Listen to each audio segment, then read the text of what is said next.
Destructive metallurgical testing evaluates the various mechanical properties of metals by testing the physical limits.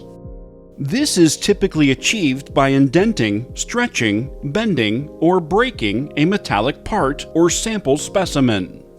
The most common destructive testing methods are hardness testing, microhardness testing, microstructure testing, tensile testing, toughness testing, and hardenability testing.